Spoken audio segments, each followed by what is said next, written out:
What a night. I can't tell you how special this night is to me. And now I get to do my favorite thing, which is talk about the Indigo Girls, and they can do nothing about it. They have to sit there and listen. So I am up here tonight to talk about two people that I have looked up to and adored for most of my life. I've been thinking about this moment for about as long as I can remember, and I've been asking myself, what would you say about the Indigo Girls if you only had a few moments to explain how important they are to the world? Get comfortable. This honor from the Americana Music Association is called the Spirit of Americana Free Speech in Music Award. So I want to zero in on their activism and how it's impacted me and so many of my fellow artists. I heard Amy and Emily's voices for the first time in about 1995, folking away in the background of a scene from the movie Philadelphia. And I made a spiritual beeline for their voices, intuitively, kind of recognizing something in it that I didn't have a language for and couldn't explain at the time. And I slowed down the credits at the end of the film and I discovered the Indigo Girls. I didn't have the internet, so I simply started asking after them. Teachers, kids at school, and folks around town would bring me CDs, newspaper clippings, magazine articles, until I could attend my first Indigo Girls show in 1997. I was somewhere between 15 and 16 years old. As far as I could tell, the Indigo Girls were powerful activists who sometimes also sang American roots songs.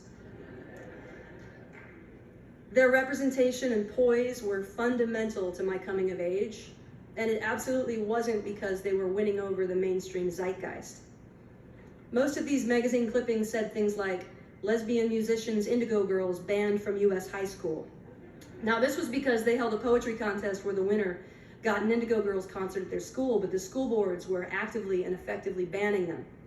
The students arranged walkouts and protests, and I found this all so intoxicating.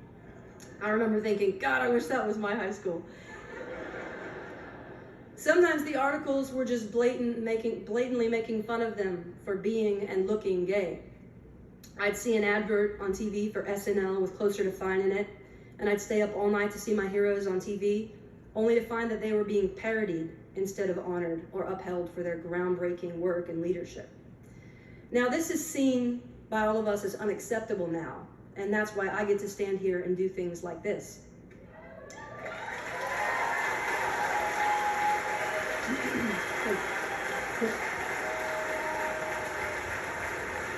Kids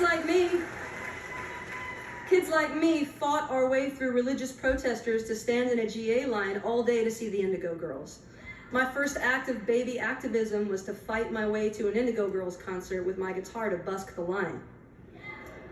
Nearly 30 years ago, the Indigo Girls co-founded Honor the Earth with Indigenous activist Winona LaDuke. It was the first time me and my now growing group of friends at the time would hear words like environmental justice, energy justice, sacred site protection, and nuclear waste policy. And all of this through the lens of the Indigenous perspective.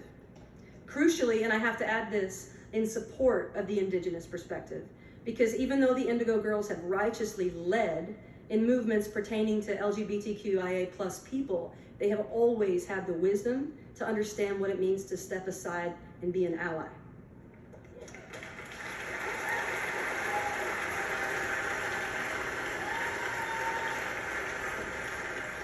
Now, this is a lot of intensity for a teenage queer to take on, but it birthed me, and it informs every step I take as I walk through the world that the Indigo Girls built for me.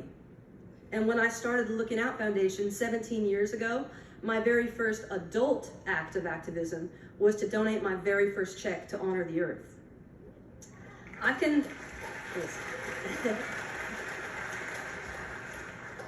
Now, I can wax philosophical about 1997 all day long, believe me, but Amy and Emily have never relented. They're proud Georgia activists working consistently for voters' rights, reproductive justice, hunger, racial justice, displaced people, and so many other causes with so much heart, commitment, and to be honest, consistency that it will make your head spin. As for Honor the Earth, They're just now returning from Duluth, where they, along with Winona LaDuke and her fellow water protectors, put on the Water is Life concert in defense of safe water and treaty rights, powered by Indigenous leadership.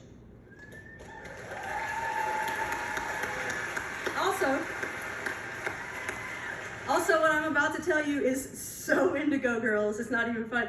Last year, they protested the Line 3 oil pipeline by playing on a pontoon in the middle of the river, the Mississippi River, because they reckoned that they were less likely to get arrested out there. They just keep raising the bar on this whole grassroots movement thing. But in all seriousness, they would and probably will get arrested over and over again for you and for me and for any underserved or at-risk or marginalized person. Pontoon or no pontoon, the Indigo girls go where they are needed, and we need them. We need them. Amy and Emily helped me make my dreams come true. There were times that I felt like they were my dreams coming true.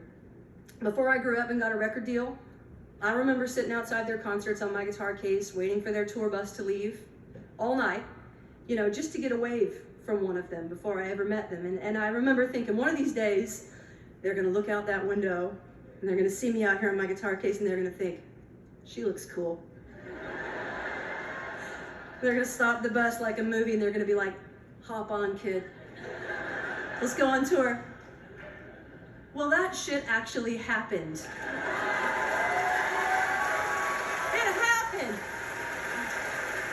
They signed my first guitar when I was 17. They took me on the road throughout my 20s, and they showed me how to live and work in this country, no matter how hard it can get for me sometimes. How many of us in this room tonight are repeatedly asked the question, what in the world is Americana? Is it a genre? Is it a philosophy? Is it country music for liberals? I never know. I don't really know exactly how to answer this, but I do know that it is me. And I know that it's ahead of the curve and that it's doing its best to be on the right side of history. And I know that you can define what we all hope it is with every step of the Indigo Girls' iconic career. Just forward the catalog, the newspaper clippings from 1985 to my beloved adolescent 1997, all the way to the pontoon. So while this is the first time, please let it not be the last time where we here at Americana Fest acknowledge the way the Indigo Girls are still paving the way as the youngest legends on the road for the people and of the people. It gives me great pleasure to give the Freedom of Speech Award to my heroes, the Indigo Girls.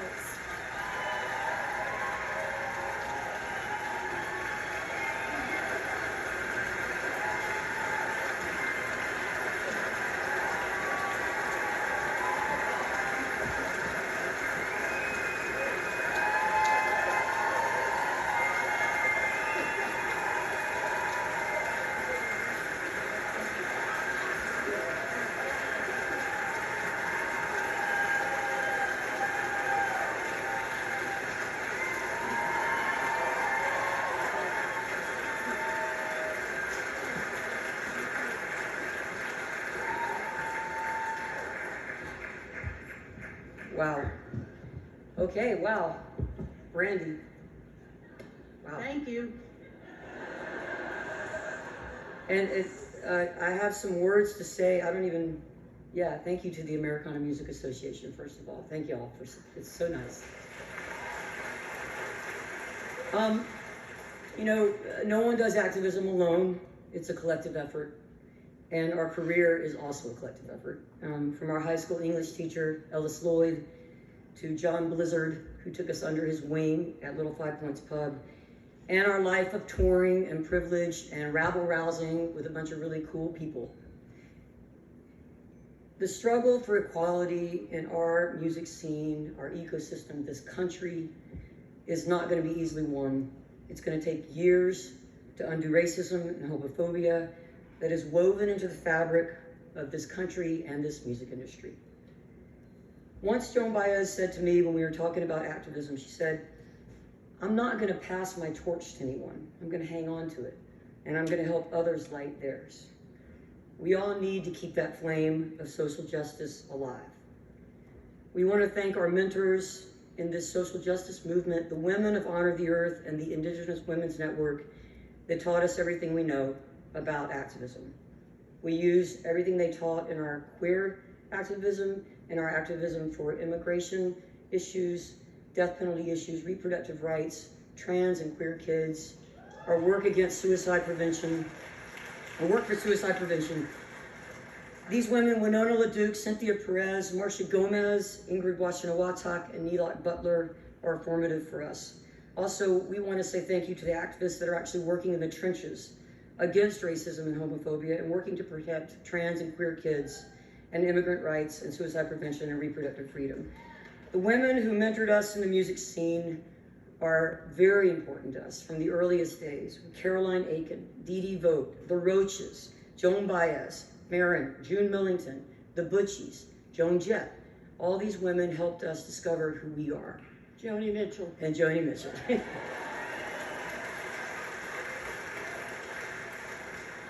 I'm going to let Emily talk too, but we want to thank the music business folks who listen to our songs without negative regard to our gender and our sexuality.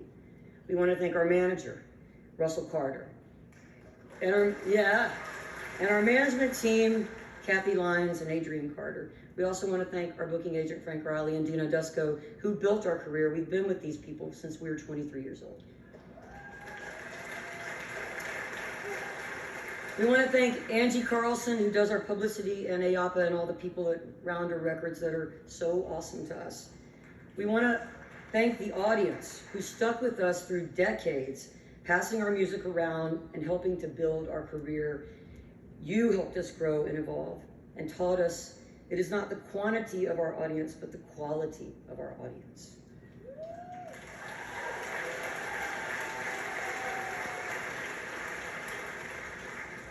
I really don't have anything to add to that, except that I love you. You're the fucking greatest.